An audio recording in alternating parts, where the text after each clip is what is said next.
Un científico comprende el concepto de la electricidad mientras hace volar una cometa durante una gran tormenta. Un inventor con una pieza de costura carbonizada saca al mundo de las tinieblas a la luz. Tras años de experimentos, dos hermanos traspasan las fronteras de la Tierra y el hombre vuela. Sea arte, música, política, religión, ciencia o cualquier campo del conocimiento, hay una palabra que se usa para describir a aquellos que ven el mundo con una percepción por encima y más allá de lo que nosotros podemos percibir. Ellos se llaman visionarios. Uno de aquellos visionarios fue un joven granjero, nacido en Utah y criado en Idaho. Un pensador creativo que concibió e hizo posible una tecnología de la cual surgió toda una industria. Su nombre, Philo Taylor Farnsworth. Su invento, el televisor.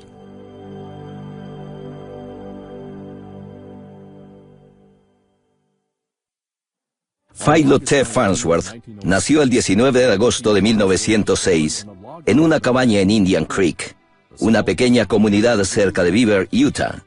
El joven Philo, o Phil como le conocían todos sus familiares y amigos, fue muy curioso desde muy temprana edad. Cuando él vio su primer teléfono a la edad de 6 años, pensó que estaba viendo un truco mágico. El poder oír voces a larga distancia era algo que impresionaba al jovencito. Su padre le explicó que no era magia, sino un invento, un mecanismo creado por un hombre. Desde ese momento, Phil decidió que quería ser un inventor y siguió su carrera como arquitecto de maravillas electrónicas. Cuando su granja en Utah quebró, la familia Farnsworth, al igual que sus antepasados pioneros, cargaron sus posesiones en 3 carretas cubiertas y se mudaron al norte de Rigby, Idaho, donde existía la promesa de una mejor vida a causa de la prosperidad de la industria de la remolacha dulce. Aún un niño, el joven Phil tomó la responsabilidad de manejar una de las carretas. Mientras viajaban al norte de Salt Lake City, él vio cables de teléfono, líneas eléctricas y luces de alumbrado público. Este panorama, el cual nunca había visto antes, inspiró grandemente la mente de este joven. En 1919, la familia Farnsworth se mudó de Utah a una pequeña granja al este de Rigby. Y Philo estaba muy animado porque esta fue su primera casa con electricidad. La granja de Rigby era un lugar que inspiraba a pensamientos creativos. Esta representó una etapa de exploración y aventura y al mismo tiempo fue una oportunidad de realizar descubrimientos que satisfacían la curiosidad del joven Phil Farnsworth. Él debió tener una imaginación maravillosa y una ávida sed de vivir y de leer de todo. En el ático encontró unos libros de ciencia y los leía una y otra vez. En realidad esto fue lo que lo llevó a explorarlo todo. Mientras Farnsworth continuaba leyendo sus atesoradas revistas, empezó a imaginar maneras de mejorar las tecnologías ya existentes. Uno de sus primeros inventos ganó $25 en un concurso de ciencias. Sin embargo, Phil comenzó a entender la realidad detrás del mundo de las patentes. Esto ocurrió después de solicitar una patente para su invento de un sintonizador de radio. Él mandó a un abogado de patentes y $200 que su padre le había prestado. Meses después, recibió una carta del abogado diciendo que ya existía una patente similar y que la suya había sido rechazada. Tiempo después, Phil leyó un artículo con dibujos muy detallados, parecidos a los que él había hecho. Farnsworth se sintió estafado por su abogado. Mientras Phil continuaba estudiando, comenzó a entender cómo funcionaban las transmisiones por radio y el concepto de enviar imágenes a través de ondas de aire por medio de un televisor. La teoría detrás del televisor de tubos consistía en girar un disco con pequeñas perforaciones diseñadas para capturar patrones de luz, donde una imagen podría ser convertida en impulsos eléctricos y transmitida hacia otro disco giratorio exactamente igual. Phil concluyó que el disco no iba a ser capaz de girar lo suficientemente rápido para transmitir imágenes detalladas y claras, pero pensó que los electrones podrían hacer el trabajo. Vivir en una granja requería bastante trabajo. Afortunadamente, mientras sus manos estaban ocupadas, su mente estaba libre para pensar en ideas que había adquirido gracias a sus lecturas. Como resultado, el trabajo en la granja, combinado con sus meditaciones, inspiraron a Phil a inventar el televisor electrónico y el proceso de escanear una imagen por electrones. Un día, estaba en el campo y con su mente inventiva, pudo ver en su imaginación una hilera de líneas. Así de sencillo. Conectó esas líneas imaginarias y así fue como se dio cuenta de cómo era que podía hacer funcionar su televisor. En el otoño, Phil, ya de 14 años, entró a la escuela secundaria Rigby, donde conoció a uno de sus más grandes mentores. Justin Tolman era el profesor de química de los estudiantes de último año, y Phil, quien era un estudiante de primer año, hizo todo lo que pudo para matricularse en su clase, pero debido a su edad se lo negaron. Fue su gran interés y su profundo entendimiento en la ciencia lo que llamó la atención de los otros profesores, quienes también apelaron para que fuera admitido en la clase de Tolman. Después de 3 meses de lucha, finalmente se le concedió el permiso. Un día Philo vino y explicó su idea sobre el televisor. Dibujó un diagrama y lo explicó. El profesor Tolman no podía creer lo que estaban viendo sus ojos porque, según él, no había ninguna razón por la cual el experimento no fuera a funcionar. Años después, Justin Tolman analizó lo que pasó en ese momento. Ahora que me pongo a pensar, dijo, casi todas las preguntas que él me hacía tenían algo que ver con los problemas del televisor. Ahora me doy cuenta que todas sus ideas estaban tomando forma en su cabeza. Es increíble pensar que un niño de 14 años pudiera pensar en algo así. Es maravilloso tener una imaginación y mente tan inventiva. Y creo que tienes que empezar desde temprana edad para poder pensar en ese tipo de cosas. Los estudios de Philo Farnsworth en Rigby, Idaho, continuaron hasta que su familia tuvo problemas financieros. En otoño de 1922, los Farnsworth se mudaron a Provo, en Utah. Este cambio abriría muchas puertas para Phil. La oportunidad de recibir una educación universitaria se hizo posible al inscribirse en la Universidad de Brigham Young. Sin embargo, la vida amorosa de Phil fue la que se vio más impactada con este cambio, ya que aquí fue donde conoció a Elma Pem Gardner. Agnes, la hermana de Phil, era mi mejor amiga en la secundaria y ella siempre hablaba de cuán maravilloso era su hermano Phil. Y pensé, es imposible que un joven pueda ser tan maravilloso. Pero luego me di cuenta que era verdad todo lo que ella decía de él. Phil se mantuvo ocupado mientras asistía a la Universidad de Brigham Young.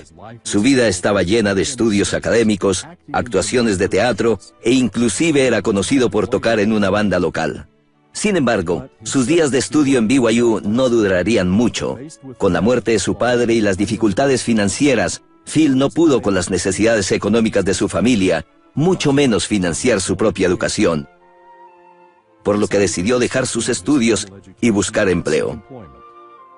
Phil encontró trabajo en una organización benéfica, bajo la dirección de 2 expertos en financiamiento, George Iverson y Leslie Gorrell. Rápidamente ellos empezaron a ganar respeto por el intelecto de Phil y reconocieron su talento mientras él compartía sus ambiciones e ideas con ellos. Fue su determinada convicción en las posibilidades de un televisor lo que logró persuadirlos a financiar su proyecto de investigación con $6,000. Rápidamente se decidió que Phil debería mudarse a California, donde existían los recursos suficientes y donde había un mayor número de inversionistas para continuar con su investigación.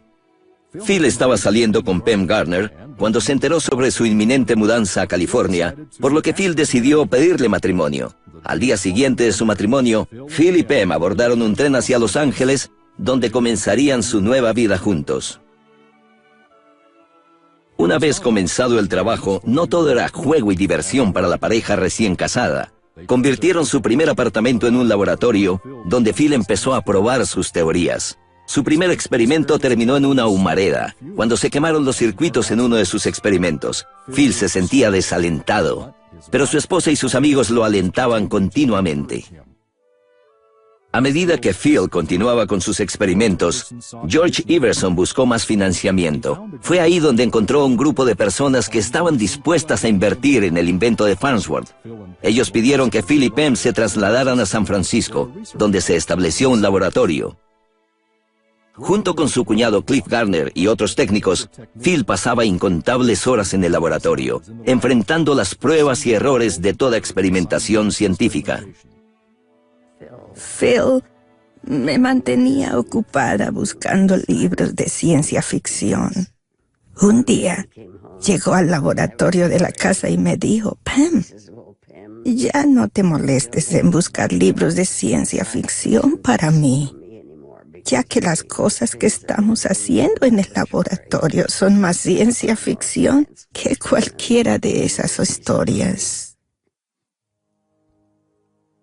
Cada día, el joven inventor se acercaba más a su meta. Phil estaba trabajando en el tubo disector de imágenes. Este tubo era el componente central del televisor de tubos.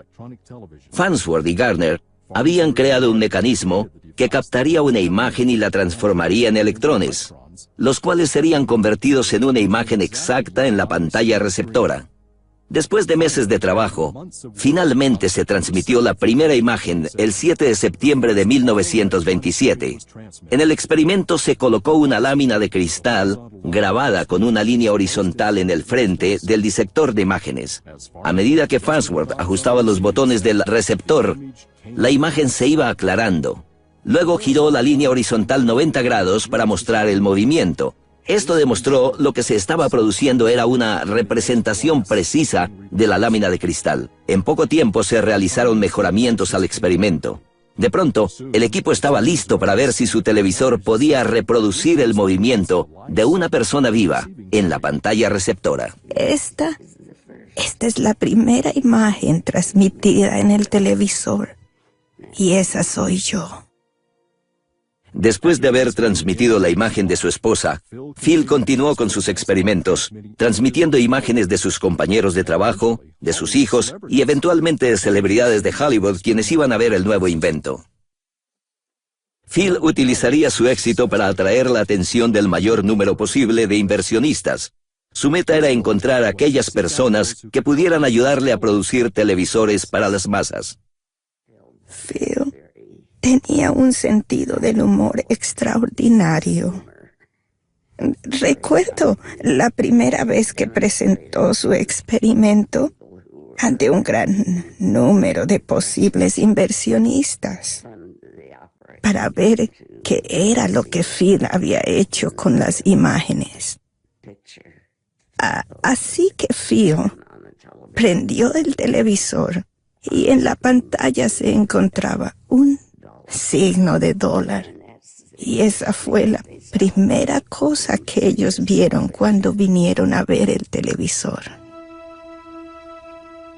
Era importante llamar la atención hacia el televisor, pero al mismo tiempo la publicidad también trajo competencia. Desde el principio los inventos de Phil se vieron amenazados y copiados por otras personas, y el televisor no fue una excepción. Poco tiempo después que sus novedosos avances tecnológicos en el televisor salieran a luz, Phil se enfrentaría a un desafío que lo perseguiría el resto de su vida. Los desafíos aumentaron a medida que Philo Farnsworth iba mejorando su invento en su laboratorio de San Francisco. Así que en enero del 27, incluso mucho antes de su éxito en el laboratorio el 7 de septiembre del mismo año, Philo solicitó una patente para su televisor. Su patente fue concedida 3 años y medio después, en agosto de 1930. Al otro lado del país había otro inventor, Vladimir Sworkin, quien también estaba experimentando con el televisor electrónico. Ahora bien, Sworkin estaba teniendo dificultades y se enteró del éxito que estaba teniendo Farnsworth. Y por esta razón, en abril de 1930, Sworkin fue a visitar el laboratorio de Farnsworth en San Francisco y se quedó asombrado con lo que vio. Desconociendo las intenciones de Sworkin, Farnsworth abiertamente le enseñó el laboratorio, explicándole todos los adelantos del tubo disector de imagen con que el equipo de Phil estaba trabajando. Y después de verlo funcionar, Sworkin dijo, «¡Wow! Ojalá yo hubiera hecho algo así». Después de pasar 3 días allí en el laboratorio con Farnsworth y su equipo, Sworkin tomó el tren hacia Los Ángeles, se sentó en la habitación del hotel, redactó un telegrama de 700 palabras que envió a los laboratorios. Y para cuando Sworkin vuelve a su laboratorio en la costa este, sus ingenieros ya han creado algo muy parecido a lo que Farnsworth había creado. Ahora la competencia había comenzado y la lucha por las patentes de Farnsworth estaba en marcha.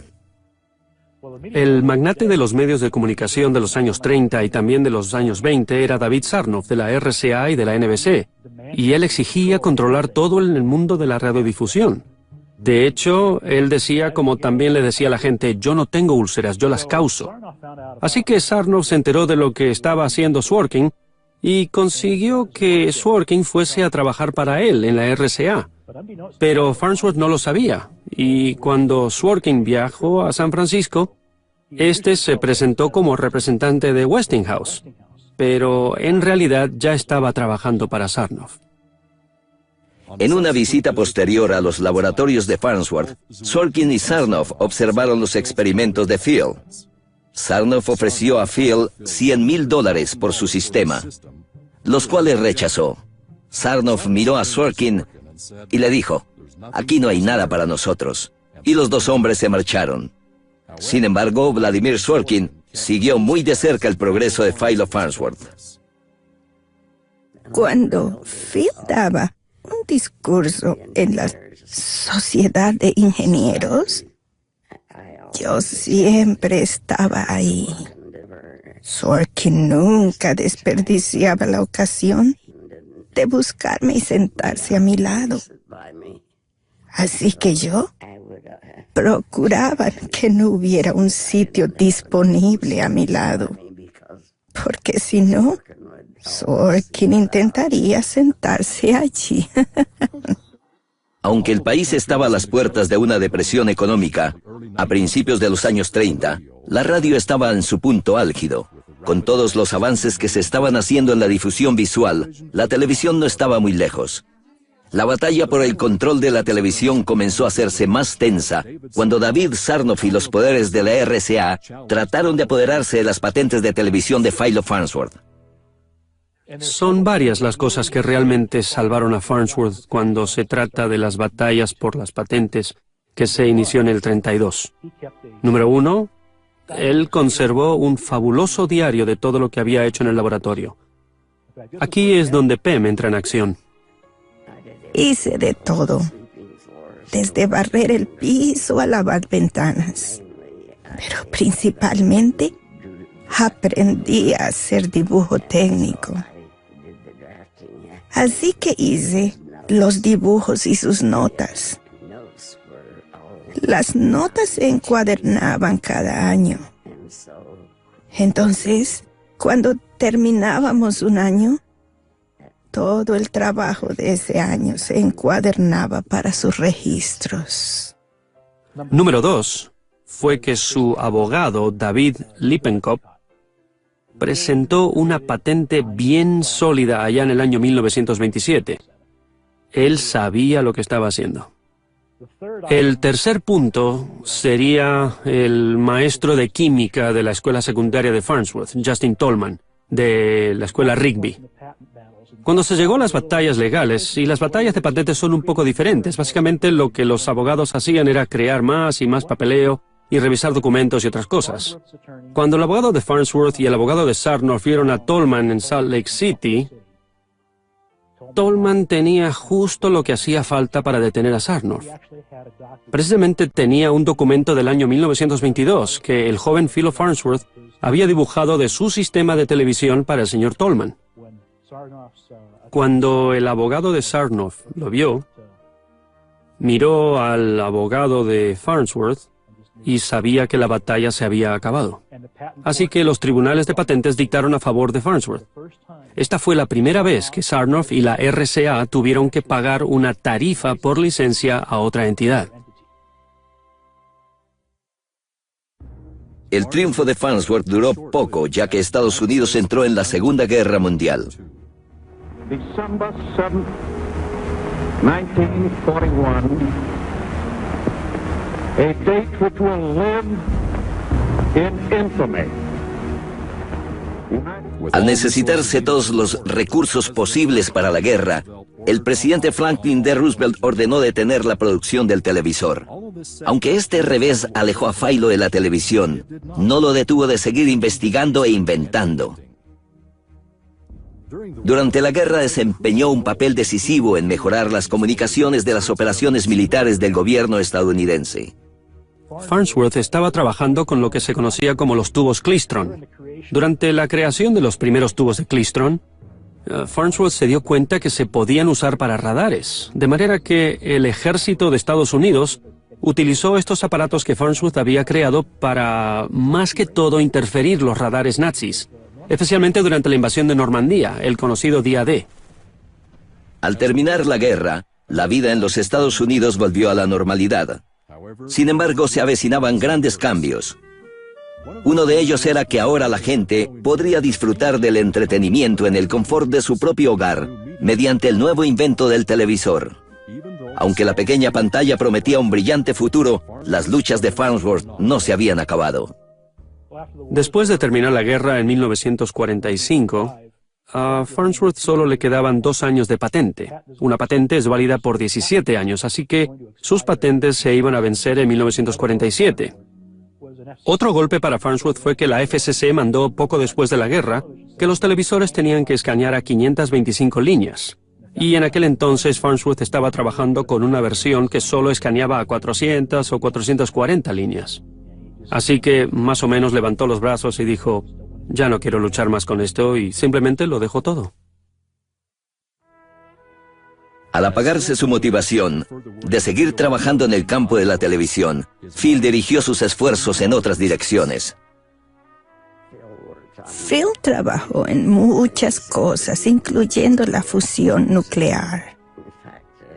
De hecho, no mucha gente sabe que la fusión es diferente a la fisión. La fusión es cuando se fusionan o juntan 2 átomos. Y la fisión es cuando los átomos se separan. Ambos producen poder. Durante la guerra, Phil había hecho investigaciones con los tubos Klystron. Se dio cuenta que cada tubo tenía un efecto luminiscente, un brillo azul. Al igual que en ocasiones anteriores, se preguntó qué uso práctico podría tener esto. Durante un viaje de Indiana a Utah en 1953, Farnsworth tuvo otra manifestación como la que tuvo en aquel campo de Rigby, muchos años atrás. Y pensó, ¿por qué no puedo tomar esta fusión nuclear, como él la empezó a llamar, este brillo azul, y convertirlo en este poder? Y pensó que había descubierto cómo hacerlo. De la misma manera que Philo Farnsworth había mirado la Tierra en un campo de cosechas de Idaho y vio las posibilidades de crear el televisor, ahora miraba el brillo de un tubo Klystron y veía las posibilidades de la fusión nuclear. Al volver a Utah, Farnsworth estableció un laboratorio en la Universidad de Utah, donde exploró las posibilidades de una fuente de poder limpia, asequible y sin límite. Phil sintió que estaba progresando, aunque algunos de sus socios dudaban de su visión.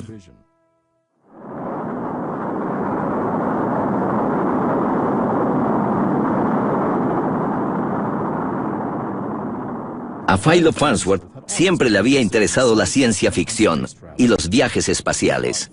Él pensó que la fusión podría ofrecer la posibilidad de viajar a planetas lejanos.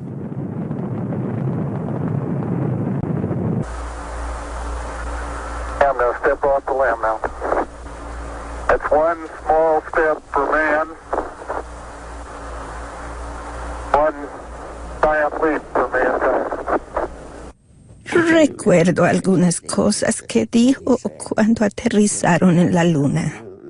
Dijo Penn, esto ha hecho que todo valga la pena, porque todo el mundo está viendo la televisión, viendo una imagen de una persona caminando en la luna.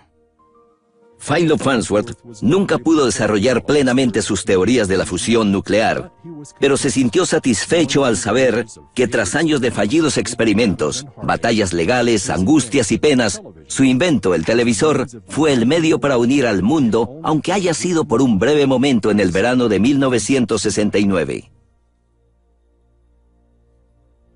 El singular don de Philo T. Farnsworth fue su habilidad de ver lo común y corriente y concebir lo extraordinario. De niño utilizó su imaginación para crear la maravilla técnica que es la televisión. Su contribución al mundo está a la par de los grandes inventores como Franklin, Bell, Edison y otros, cuyas vidas fueron dedicadas a mejorar el mundo en el que vivieron. Luego, Philo T. Farnsworth pronunció las siguientes palabras: sé que Dios existe. Sé que yo nunca he inventado nada. Solo he sido un medio por el cual estas cosas se dieron a la humanidad, tan rápido como la humanidad pudo merecerlas. Le concedo todo el crédito a Dios.